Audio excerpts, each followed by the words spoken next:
and Gabby Williams were slow to get up after a collision underneath the basket. Here's what happened. Oh, that is a major collision for the two of them. They both knocked heads. It took them both some time to get to their feet. Lexie Hull took a brutal head-to-head collision, yet minutes later, she was back, diving for rebounds like nothing happened. That toughness defined the Indiana Fever, who walked into Nike's Caitlin Clark night without Clark or half their guards, and walked out with a sweep of the Seattle Storm. How did Hull, Aaliyah Boston, Odyssey Sims, and Kelsey Mitchell flip the narrative? And what did Boston say that has the locker room fired up? Woo! First home game, got a dub, let's get it. Big dub. Fever dub, Woo! Dub. Giving sweet. Indiana's struggles began before tip-off. Caitlin Clark remained out with a groin injury, while Sophie Cunningham, Ari McDonald, and Sydney Colson were lost to season-ending setbacks. Chloe Bibby was also managing knee issues, leaving the Fever short on guards and forcing starters into heavy minutes. AB's been the one that's been most affected by all of our injuries. You know, all of the point guards that know how to get her the ball and how they get it to her. And it's not just getting her the ball, it's where you get it to her. You know, getting it to her on time, on target, you know, thinking one pass ahead. You know, all that matters. And I thought today, her aggressiveness with the ball in her hands to the rim, getting into defenders, playing low to high instead of high to low. When she plays like that, you know, there's nobody that can stop her. And, you know, she set the tone for us, really on both ends. You know, she had the NECA assignment as well and set the tone for us on both ends. And, you know, she was terrific. The timing was brutal. Indiana had lost 4 of 5, slipping to 19-18 and clinging to the last playoff spot while Seattle sat just ahead. Every possession mattered in a standings race separated by one win, and the urgency was clear. Aaliyah, this is a string of games, beginning of a string of games against a team you're competing for a playoff spot against. Did this game feel more important in that regard? And I guess how big was it to get a win in this one? Yeah, I mean, going into this game, we talked about that this was going to be a big game for us, considering the standings where Seattle was. But, you know, going into the West Coast trip, I mean, right now we're just going to be focused on LA. That's kind of been our motto this entire season, is just focus on the game ahead of you, be where your feet are. And so starting tomorrow, we're going to be looking at LA. But, I mean, this next string of games is definitely important for us, but we got to take it one game at a time. Inside Gainbridge Fieldhouse, the mood was festive. Caitlin Clark's Nike logo reveal brought banners, shirts, and photo ops, a night built around her superstardom. The irony? Clark sat sidelined, watching as teammates fought to keep playoff hopes alive. Feels good. Got the pants, got the shoe-arms, necklace, zipper, everything. Without Clark shooting or veteran ball handlers, Indiana leaned on inside, scoring and rebounding. Seattle's veteran core, chasing playoff position, seemed poised to exploit the Fever's thin rotation. Most expected only a close fight. It's special. I mean, you know, there's very few people who get the opportunity to say that they have a logo and to make the impact that she makes, not just, I think, in the sport, but globally, just by being who she is. She's a connector. She brings people together. And, you know, I think for us to be a part of that, and whether it's, you know, as simple as being able to celebrate all of these things with her, or, you know, as much as walking out into the arena and seeing the whiteout on the chairs out there, it's really cool. And it's really special and shoot, I'm talking about it right now, and just feeling the intense gratitude for me personally, being in women's basketball, to be able to be a part of this moment and to celebrate with her. The Fever carried a different energy. Instead of being defined by injuries and distractions, they treated it as a toughness test. Defensive rotations tightened, box outs grew rougher, and the crowd rallied. In that pressure, one collision crystallized Indiana's resilience. And Gabby Williams were slow to get up after a collision underneath the basket. Here's what happened. Oh, that is a major collision for the two of them. They both knocked heads. It took them both some time to get to their feet. In the first quarter, Lexie Hull and Gabby Williams collided chasing a loose ball. Both went down, Williams stayed out, and Hull headed to the locker room clutching her swelling forehead. The crowd fell silent. Losing her on top of 5 injuries felt like the breaking point. Happened on that play. Well, I didn't know exactly what happened when it happened. It was kind of just like a clash. But looking at the video, it just, Gabby and I ran into each other. Unfortunate, unlucky. I think we both have knots on our heads, so we both kept playing, so that's all right. Were you pretty dazed when you... Yeah, I think it's more of like, what just happened? Big, collision. I just need some time. Felt my face, felt a growing knot, so that doesn't feel good. Fans thought her night was done. No one takes a hit like that and returns. Hull isn't flashy, but on a depleted roster, her defense, hustle, and energy are essential. Without her, Indiana's perimeter would collapse. Everyone knew survival hinged on her. Storm basketball. The Universitatis Kelsey Fitzgerald. Lexie Hull. Something for the field. Minutes later, Hull reappeared, swelling visible but intensity unchanged. On her first possession, she dove for a loose ball, igniting the crowd. What seemed like the end became the night's spark. Disoriented at first, she still logged heavy minutes, even joking she looked beautiful with the lump.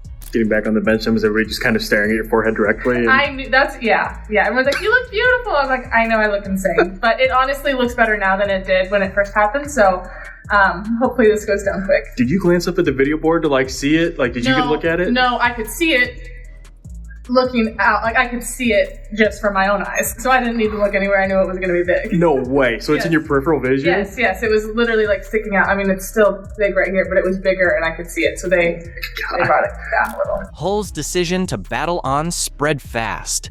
The bench felt it, the starters felt it, and Aaliyah Boston later called her the definition of tough, putting a name to the Fever's identity that night. Lexie Hull gets hit in the head there at the beginning of the game, comes back in. If you could just speak to her toughness and what it meant seeing her fight through what sure was not very pleasant. I feel like Lexie's the definition of tough. Yes. I think when you just think of her as a player, the way that she hustles, she likes to get loose balls, extra offensive possessions. That's what she does. I mean, she got hit, she came back and just continued to contribute again, was a pest on defense, just making her presence felt, offensive rebounds, and that's just who Lexie is. Coach Stephanie White called the collision disgusting, but Hull unshakable. She said Hull never shows pain. She just gets up and competes every possession. Yeah, I mean, that was disgusting. I don't know if y'all saw it, but I mean, it's who she is. She's just a tough young woman who battles every possession, and you can never tell if Lexie does, if she's hurt, if she's injured, if she goes down, if she gets back up. She just always has the same expression, and she just plays her butt off. And I'm thankful that it wasn't worse, and thankful that she was able to come back. But she really kind of epitomizes the toughness and the grit of this team. Hull grabbed 9 rebounds and posted a team best plus 31. Her grit disrupting Seattle's flow and energizing patched lineups. Her return flipped the game from survival to statement, setting the stage for Boston, Sims, and Mitchell to take over. Your teammates, your coach, the GM, everybody just kind of talking about your toughness, I guess. So there's not really a good way to ask that question, but if you could just talk to me about that toughness and where that comes from.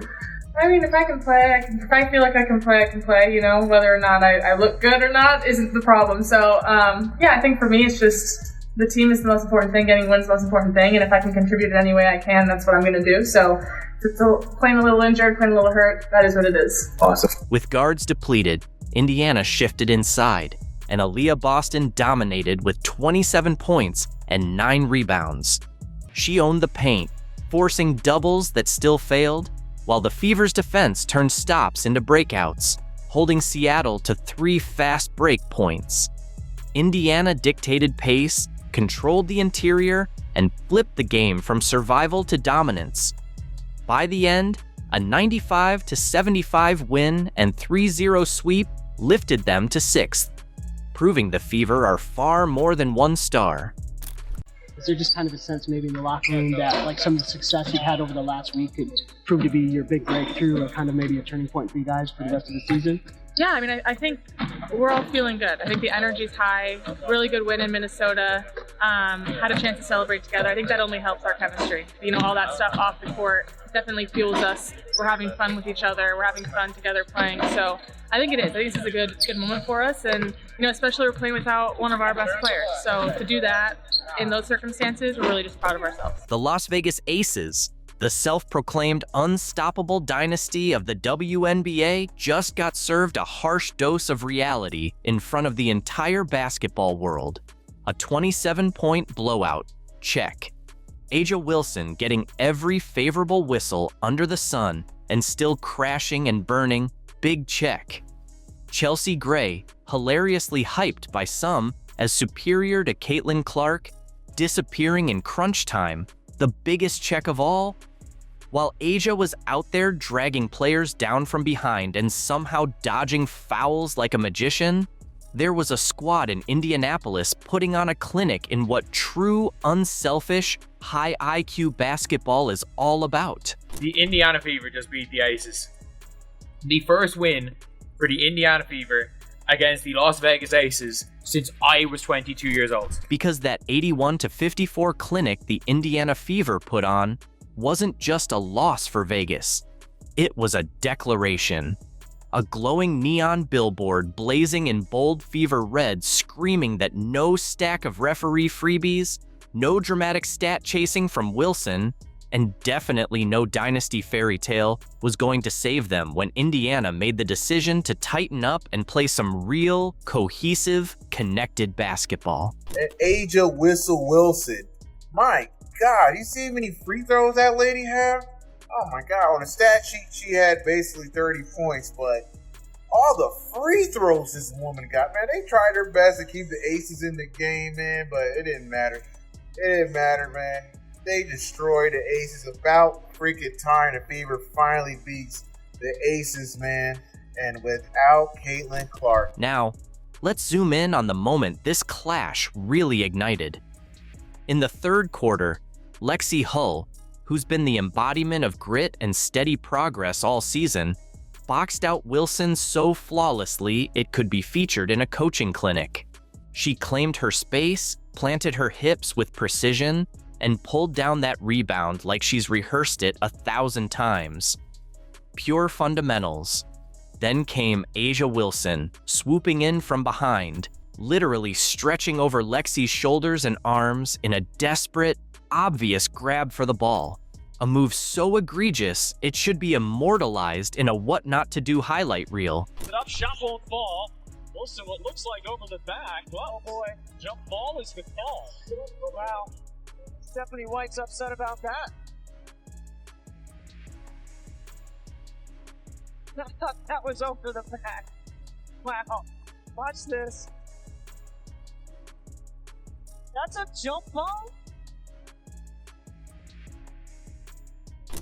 Ask anyone who's seen even a single AAU game, and they'll confirm that's an over-the-back foul. Indiana ball, play on, end of story. But the refs? Nope. They chose to rewrite the rulebook right there on live television. Somehow, defying all reason, they ruled it a jump ball. As if Wilson had some equal right to that rebound after barreling into Hull from behind, like it was a free-for-all. But this was a big win for the Fever because the Aces were the only team that they had not won at least one game to last season, meaning the Aces swept the Fever last season. They actually haven't won a game against the Aces in 16 games. And they did it without Caitlin Clark. This team is crazy. They are beating the #1 team in the league first. And then they go and beat the Aces, who they haven't won to in 16 games. And they did it without Caitlin Clark, which is just a testament to how this team is finally developing a rhythm. Even the broadcast crew couldn't mask their disbelief. Their commentary swung between stunned silence and uneasy laughter as they tried to wrap their heads around what they were witnessing. The contact was blatant. The foul couldn't have been more clear. Yet somehow, the officials managed to neutralize it in a way that outright rewarded the very player who committed the violation. It's a foul. It's your third.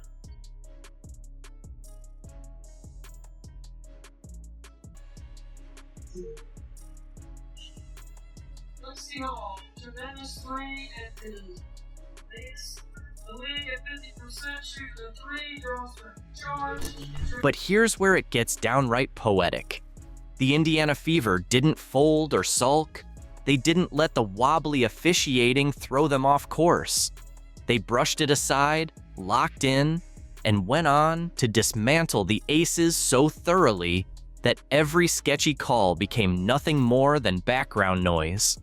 Let's break down exactly how Indiana flipped what could have been a Vegas momentum shift into a lopsided masterclass in beautiful, connected basketball. So I think everyone's coming in with a level of focus every day, just right now knowing that, we do have a target on our backs and making sure that we're locked in on everything we're doing in practice. But I think we're taking that energy that we have, that fun, that lightheartedness into practice, because at the end of the day, this is a game. We want to have fun, and I think we play our best basketball when we're playing free and having fun and being joyful and playing together. From the opening quarter, Indiana came out swinging.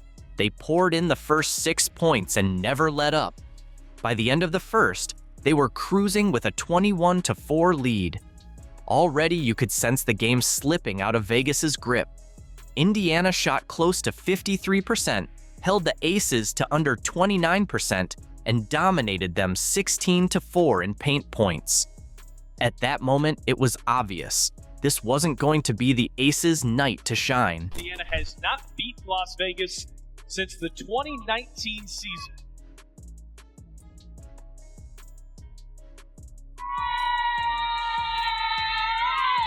Since Howard, the Commissioner's Cup MVP, has us on the board. Here is Boston right up the middle, untouched. Drive, gives it to the roller, Howard, and she scores from the middle of the paint. Timeout, Becky Hammond. Couple of Gamecocks going head-to-head. I mean, there's some physicality right there. We're really disciplined to the details, and we're playing with a high effort. But it was in the second quarter that the Fever went straight for the jugular. They outscored Vegas 25-10. That's not a typo. 25-10.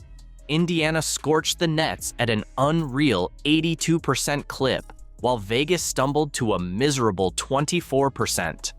The Fever went a perfect 6 for 6 in the paint.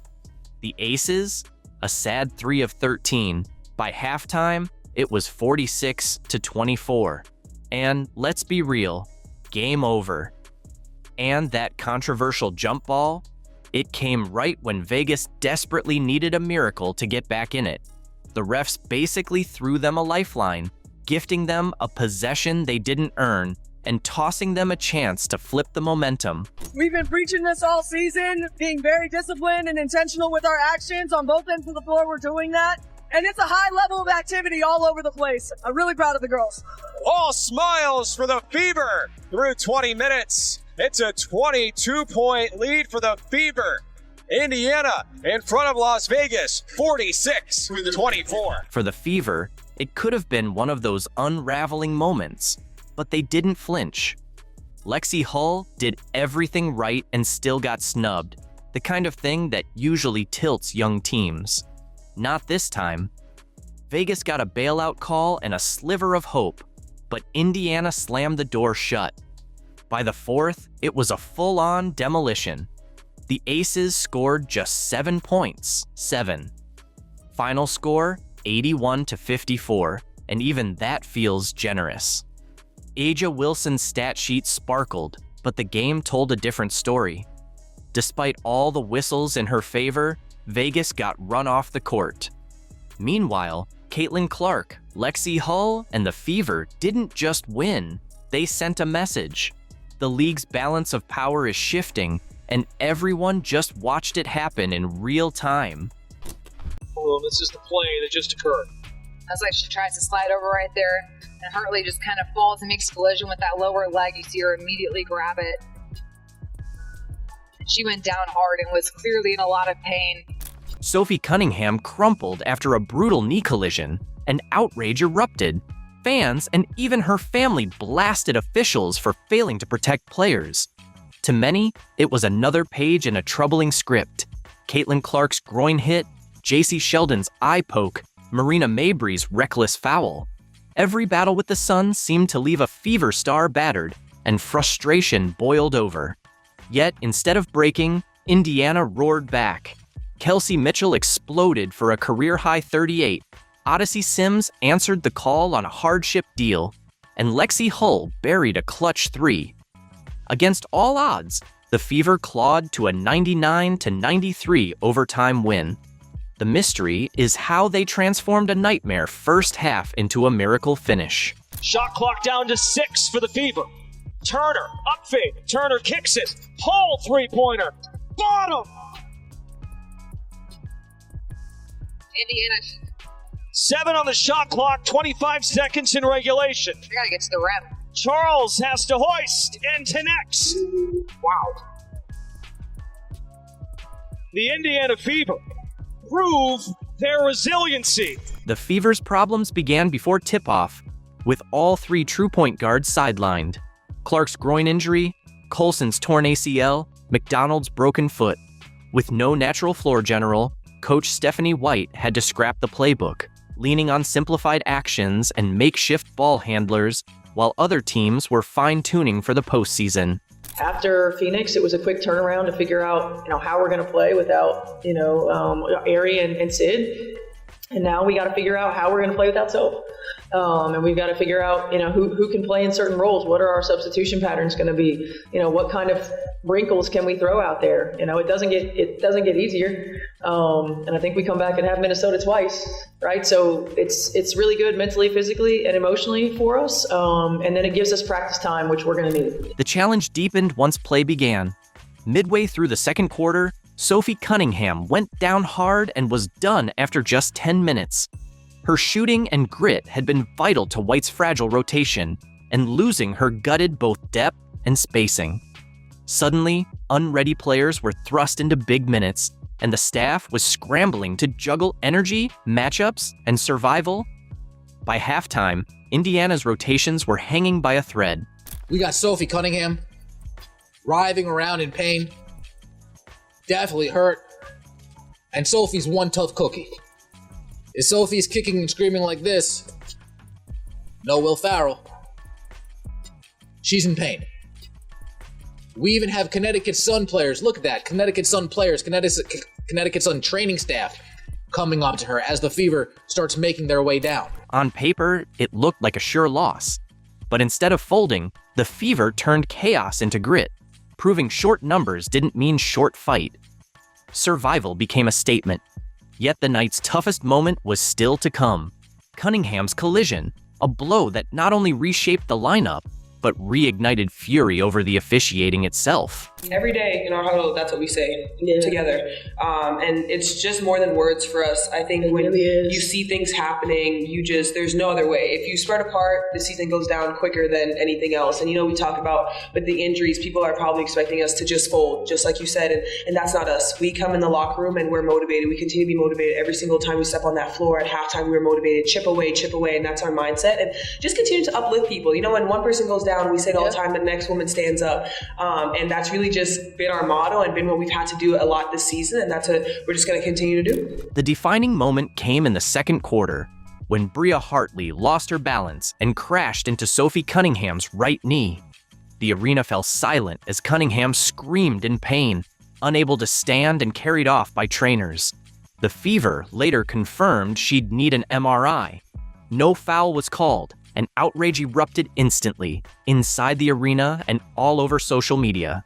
How does she magically lower her shoulder into Sophie Cunningham's legs? Can somebody please explain that to me? Can somebody please explain those physics again? Don't want to hear it, because this is a dirty player. Fans erupted instantly, standing, waving, shouting for a stoppage as Cunningham lay writhing under the basket. The game went on, no whistle, no signal, and fury spread from the stands to her teammates. Their starter had to be carried off, yet officials stayed silent. Afterward, Coach Stephanie White admitted her first thought seeing Cunningham's pain was blunt and unfiltered. Do you have an update on Susan? Yeah. Yeah, MRI tomorrow. Sorry, just quickly on something. What's going through your mind when you see her down like that and you're jogging over there? And I'm like, holy shit. I mean, especially the way that she fell and, how she was holding herself and how much pain she was in. At the time, it's like crap. And then you go down there and you see her and it's like, okay, just want her to calm down and be able to regroup. To most fans, this wasn't just an accident. It was part of a disturbing pattern. Memories of J.C. Sheldon's eye poke, Marina Mabry's hard foul, and Sheldon's groin hit on Caitlin Clark all lingered. Each had been called reckless, yet little discipline followed. So when Cunningham went down, it didn't feel like bad luck. It felt like another star left exposed in a problem the league refused to confront. Oh, and Cunningham is down. My goodness.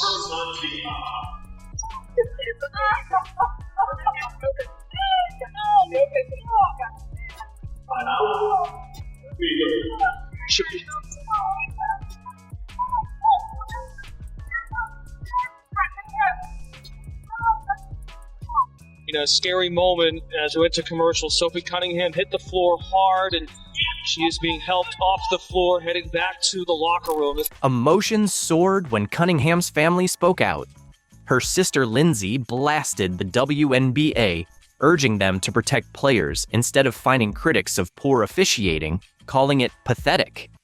Her mother Paula went further in a since-deleted post, labeling Hartley plain mean and out of control. These weren't random fans, they were family, and their words sharpened the sense that players were being left unprotected. Rhea Hartley deserves zero benefit of the doubt. And Sophie Cunningham's family not too happy. I believe this is Mama C. Hartley is a disgruntled player having trouble everywhere she goes. She's plain mean and plays out of control. Looked out of control to me. Maybe you should focus her sister.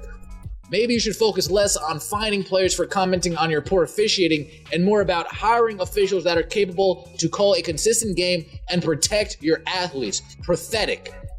Praying for you. The only good thing positive surrounding Sophie Cunningham come out of this game, she looked in good spirits in the locker room. At the core of it all was accountability. Hartley's past on-court clashes had already drawn scrutiny, and her role in this moment only fueled the fire.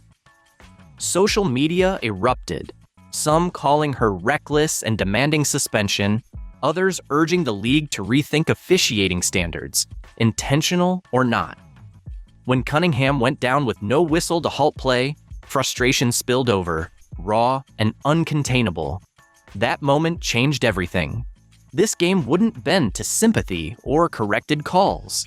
The Fever leaned on sheer emotion, on unrelenting grit, and as the final minutes approached, all that tension funneled into a single player, a sudden force whose takeover threatened to redefine not just this game, but Indiana's fate itself.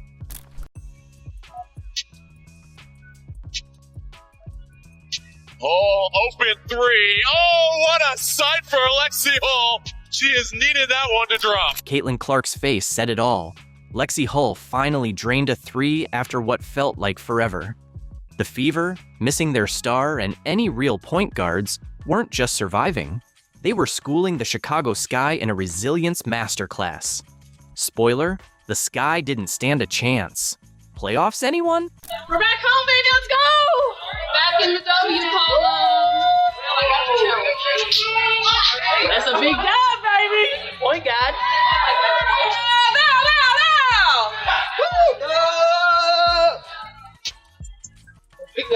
Imagine the Fever's nightmare. Back-to-back losses nobody expected. After cruising the West Coast, Phoenix and LA stomped them hard. These weren't just losses. They were gut punches that screamed playoff hopes.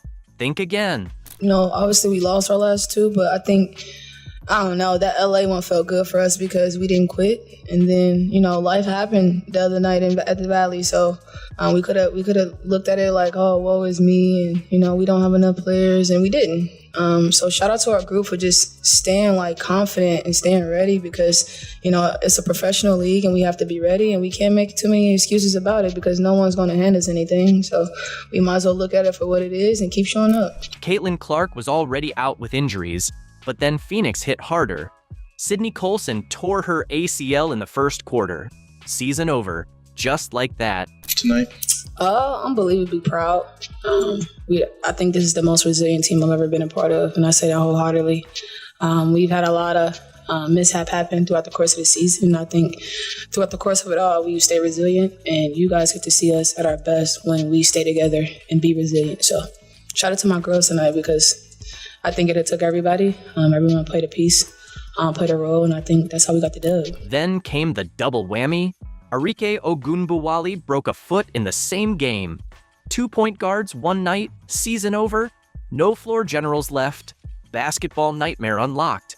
I mean, you guys are unfortunately kind of familiar with injury updates this season, but I imagine yesterday's was probably pretty tough. Just what's the reaction been from you guys, the players, the coaches, to losing Sid and Ari? Yeah, I mean, first and foremost, just brokenhearted for them. They're two really good people that you hate to see this happen to. They've been an integral part of what we've been doing, and so hate it for them. Unfortunately, it's part of the deal, and we've got to roll with it. And we've got players in that locker room who believe in one another. Players in that locker room who are as competitive as all get out. We've got versatility, and it's going to have to be on full display. So I think now it's about playing to honor them, right, and playing for them. Coach Stephanie White scrambled, trying a by-committee offense. Code for, we're totally winging it. This means you don't have any healthy point guards and you're not able to sign anyone for tonight's game. Just for tonight specifically, what is your plan kind of running point? We'll have to do it by committee, certainly. I mean, we've been utilizing AB to initiate offense throughout the course of the season, so we'll use her, continue to use her. Sophie, at times this season, particularly early, ran some of the point for us as well. So we'll utilize her and Kelsey can initiate offense too. So I think the most important thing is that we aren't going to be able to do every play in our arsenal. We'll have to play a big lineup. We'll have to simplify. But we've got players who are capable of getting us into offense, and we'll utilize them in such a way. Fans doubted the Fever could handle adversity. No trades possible. The Sky thought they'd catch a wounded team ripe for revenge. But the Fever? They'd been quietly building grit all season. This wasn't collapse. It was a team ready to surprise everyone. Williams gonna have to hurry off the dribble, rolls out. Oh, open three. Oh, what a sight for Lexie Hall. She has needed that one to drop. Lexie Hall catching fire. Now Chicago just needs to get it a little bit more settled here in the half court. Nurse loses it. Mitchell 2-on-1. It's a foot race. Mitchell to Cunningham. Cunningham right there for two more. Lexie Hull was stuck in a brutal slump. Shots kept clanking off the rim, and her confidence took a nosedive. This wasn't just a rough patch. It was the worst shooting drought of her career. Over 2 weeks, she hit only 2 of 25 threes. Her mom hadn't seen her sink a three since August 1st against Dallas. What was kind of the last month like? How do you stay out of your head or listen to the right people? What is that balance like? As you know what you need to do. Take us kind of what's that like? Yeah, I mean, I think for me, it's focusing on doing the right thing, taking the right shots, being in the right place, focusing less on the outcome of things. Missed shots happen. It's going to happen in everyone's career. And to just really focus on getting the next good one. I think that's the whole mindset. And we know we have confidence in every single person on every shot that they take. So, just keep shooting. Hull's shooting slump got ugly. Open shots she'd normally nail suddenly felt like traps. Hesitation replaced her usual smooth stroke, and doubt took over. Every miss piled on the pressure, trapping her in a mental maze where instinct lost to overthinking. And then Lexie, what was it like to finally break out of that slump, and especially on a night when solid air when they needed you to? Yeah, I mean, it feels good. It feels good to see the ball go through the net. But I think, every game, regardless, you're making shots, you're not, it feels really, really good to have your teammates behind you. And I definitely feel that every day. And it's fun. It was fun today to get to celebrate some of those. The Phoenix game was brutal. Hull shot 1 for 11, 0 for 8 from deep, and scored just 2 points, her worst night yet. Afterward, teammate Kelsey Mitchell had a heart-to-heart, telling Hull she still counted on her every game. Oh, open three. Oh, what a sight for Lexie Hull. She has needed that one to drop. Hull benches up. Caitlin Clark with a big grin. Then came the game changer. Hull's three-pointer sailed in as Clark cheered wildly from the bench, celebrating like she'd sunk it herself. Again, no Sydney Colson out for the year with the ACL tear. Lexie Hull, though, the bucket and the foul. He's dealt with so much scoring adversity lately. Yeah, terrific baseline execution. She comes off the curl. Tell you what, this Fever team is going to be very dangerous no matter the roster. Oh, Lexie Hull! Heat checking her napalm era right now. That shot broke the dam. Hull's confidence surged, and she hunted for more chances. She nailed 4 of 6 threes. Stats aside, you saw her rediscover herself, moving freely, reading the game, and playing with confidence. Lexie, that final three-pointer kind of felt like the perfect end of that night. Just, if you could just talk to me about the celebration, how much of a relief that was for you, just kind of to punctuate it like that. I mean, it's fun. That the crowd was behind us today. It's fun to walk out of the gym on a high note and on a make. And yeah, I mean, I saw the time going down, so I was trying to pull out my inner Kelsey Mitchell. Hull's plus 22 rating showed her impact wasn't just points. 17 season-high points proved one shot can flip the game. Teammates cheered. Boston flashed 3 fingers. Cunningham hugged her tight. Chicago? They had no clue a team demolition was coming. So crazy that I'm like, when the song comes on, just like it's all there. Like you just gotta believe it, and I think Lexie knows that we believe in her. Our last game in Phoenix, I think we all were just a bit emotional about everything, and I think me and Lexie had an emotional moment because no one shot well, and I want her to know that we gonna count on her for what she brings to the table every night, and I'm gonna always stand by my teammates, so you never have to worry about that. Kelsey Mitchell had never run a full offense before, but desperate times called for it. Known as a pure scorer, she posted career-high points but rarely assisted.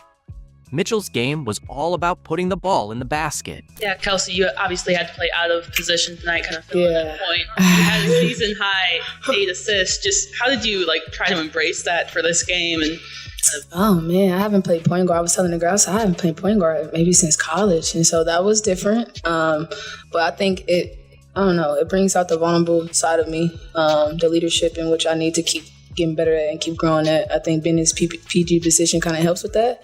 And I think I believe in my team. So seeing my assists, go up is just because of these girls. We have an unbelievable chemistry when it comes to, seeing and reading each other. So I think they made me look good tonight. Playing point guard means giving up shots to set up teammates. Exactly the opposite of what Mitchell's instincts told her after 7 seasons. Coach Stephanie White said Mitchell had run some offense with Boston and Cunningham before, but taking full control was a whole new challenge. Just to add to that, I think Kelsey's not giving herself enough credit. Her and Sophie putting themselves before the team, making sure that they're sacrificing, playing out of position, doing things that they don't normally do, maybe uncomfortable, but I think they both really did a great job of sacrificing in those moments and doing what the team needed to do. My girl. Sexy Lexie. The first possessions showed the struggle. Mitchell had to rewire her scorer's brain on the fly, fighting the urge to shoot and instead scanning for the best pass. Coming off the screen, trying to create some separation. 2 comes up to Boston and trickles in. Then it clicked. Mitchell saw the floor in a new way, spotting passing lanes she'd missed as a shooter. Her vision sharpened, threading slick passes and setting up easy buckets, even surprising her teammates. More settled near the half court. Nurse loses at Mitchell 2-on-1. It's a foot race. Mitchell to Cunningham. Cunningham right there for 2 more. The transformation was stunning.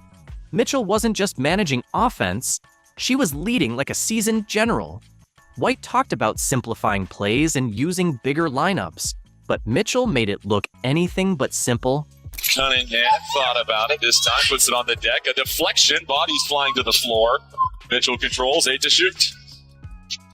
Mitchell, hesitation in the paint. The floater off the window. And here's Kelsey Mitchell getting downhill. Little sidestep into the floater. Pivoting, pirouetting, tough shot, well defended. Mitchell trying to attack Allen. Step back tray. Mitchell buries it. Chicago's defense was lost against Mitchell's dual threat. They couldn't choose whether to guard her shot or her passes. Commit to one, and she'd do the other. Score when they defended the pass when they guarded the shot. It's now Van Lith on the island. Mitchell trying to create a little separation. Oh, the hezzy and the scoop off the window. Kelsey Mitchell. Can't guard her off the bounce. The hezzy, the floater, the kiss off the clap. Parades the baseline back up top. Working again. Westbelt. Step back three. Rolls it in.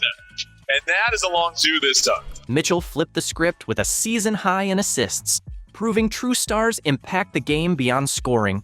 She reinvented her entire game in one night, setting up teammates for shots they hadn't seen in weeks.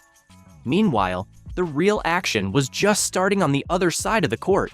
Come playoffs, this team, battle-hardened and gritty, will be unstoppable, especially with Clark back. Winning without their superstar shows, the Fever aren't a one-player act. They're a chemistry-driven force. Coach White's all about bringing in players who want to win together. When Hull struggled, the team still fed her. When Mitchell shifted roles, everyone adjusted. The big question, can this team's chemistry survive the playoff heat? We're about to find out. What is it, do you think, about your game that has people just can't wait to see you on the professional level? I think it's just the style of basketball that I play, but also I think people love the fire and the emotion that I have and the smile I always have on my face. To be honest, I don't get nervous for games because I just know this is fun for me. Moments after yet another jaw-dropping performance, Caitlin Clark took her seat at the podium, ready for the routine volley of post-game questions. But then, a veteran reporter shattered that rhythm, and for the first time in recent memory, Clark was left without words. What exactly was said, and why can't anyone stop talking about it? Let's break down the reporter's statement that stunned Caitlin Clark into silence. The Indiana Fever had just secured a pivotal 94-87 victory over the Las Vegas Aces at Gainbridge Fieldhouse. Clark had led the charge with what many hailed as her finest all-around pro performance yet. 28 points on 11 for 18 shooting, 6 of those buckets from deep, plus 12 assists, 5 rebounds, and only 2 turnovers in a grueling 38 minutes. The win nudged Indiana into playoff territory with just weeks remaining in the regular season. The press room buzzed with energy, cameras clicking, reporters jotting furiously, Clark delivering answers with her signature blend of composure and competitive fire. ESPN's Holly Rowe asked about her growing chemistry with Aaliyah Boston, especially their deadly pick and roll that had carved out 18 points in the paint. Clark smiled. The trust between us is really growing. Aaliyah's been patient with me while I've adjusted to the timing at this level. Tonight felt like we were reading each other's minds. Then Stephen A. Smith, who'd been uncharacteristically silent the whole 15 minutes, caught her eye. Known for his booming voice and unapologetic takes, he was a towering presence even in stillness. "Stephen, go ahead," Clark invited. He rose slowly, the theatrics stripped away, his expression more pensive than performative. The room's energy shifted. This wasn't going to be a typical soundbite. "Caitlin," he began, his tone low and deliberate, "I've been doing this for over 30 years. I've spoken to thousands of athletes in every sport, seen champions rise and teams crumble. I've interviewed legends and those history forgot. I've watched rookies who shocked the world and veterans who faded. But there's one thing I need to ask, something that's been on my mind since I started really watching you this season." The room fell into a heavy, almost cinematic silence. Fingers hovered over keyboards, mid-sentence. Camera operators inched closer. Even the Fever's media crew, poised to wrap things up, froze in place. "You know," Smith began, his voice cutting through the stillness, "I've built my career on being honest, brutally honest. If an athlete falls short, I say it. I don't apologize for holding high standards. That's the job. But watching you this season, how you've handled the weight, the expectations, the leap from college to the pros, it's made me think." He paused, rubbing his face in a way that felt raw, unpolished, human. "There's something I should have said long ago, and honestly, I owe you an apology." Then came the question. How do you keep showing this much grace, this much professionalism, when people like me, especially me, have been unfair? I've been too harsh, too quick to judge, and flat out wrong about your transition to the pro level. I owe it to you and to everyone here to admit that you've proved a lot of us wrong. You deserved better than some of the things I've said. For the first time in her pro career, maybe even since high school, Caitlin Clark had no answer ready. This was the same player who'd stared down roaring Michigan State crowds, thrived under Final Four spotlights, fielded tough questions, and carried the weight of being the most scrutinized rookie in WNBA history. Now, she simply froze. Her mouth opened, then closed. Her hands, once animated, now rested still on the podium. "Wow," she breathed, the words trembling. The confidence that usually wrapped around her like armor seemed to slip. "Steven, I honestly don't know what to say to that," she admitted softly. "I really don't have words." The silence stretched. Everyone understood they were watching something rare, unscripted, and unfiltered. Even teammates Kelsey Mitchell and Nalissa Smith, halfway to the bus, turned back toward the doorway, sensing the weight of the moment. "I mean," Clark tried again, her voice still unsteady. "You asking me that? You saying that? It means more than you know. Because yeah, it's been tough. The criticism, the constant comparisons to my college numbers. People doubting if I could make the leap from the Big Ten to the WNBA, wondering if the hype was too much." She drew a breath, grounding herself. "But all of that, it fueled me. It made me put in more hours in the gym, watch more film, prove, not just to everyone else, but to myself, that I belong here, that I can be the kind of player and teammate this league needs, that the fans who believe in me weren't wrong." Her eyes lifted, voice steady now. "And hearing you say that, hearing you admit maybe some of it wasn't fair, it's overwhelming, but in the best possible way." Stephen A. Smith nodded slowly, then slipped a folded set of handwritten notes from his jacket.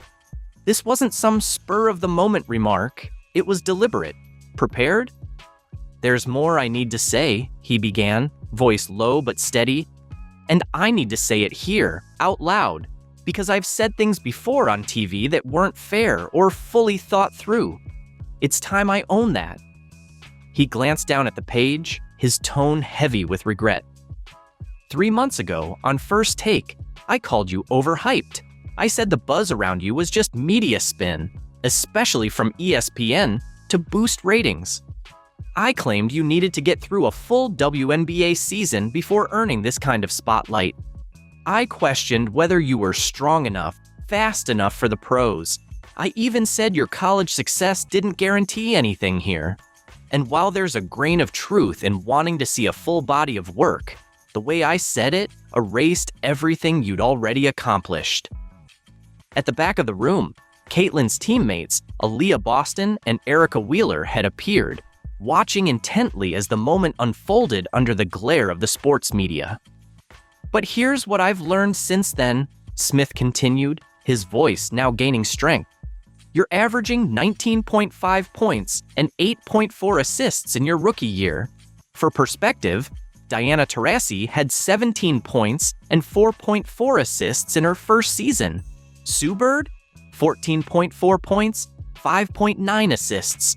You're delivering one of the greatest rookie seasons we've ever seen." He lifted his eyes to meet Clark's, and in that steady gaze there was no performance, only sincerity.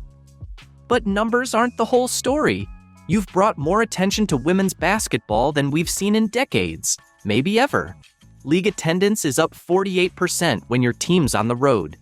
TV ratings for Fever games have tripled. Your jersey sales have jumped over 200%.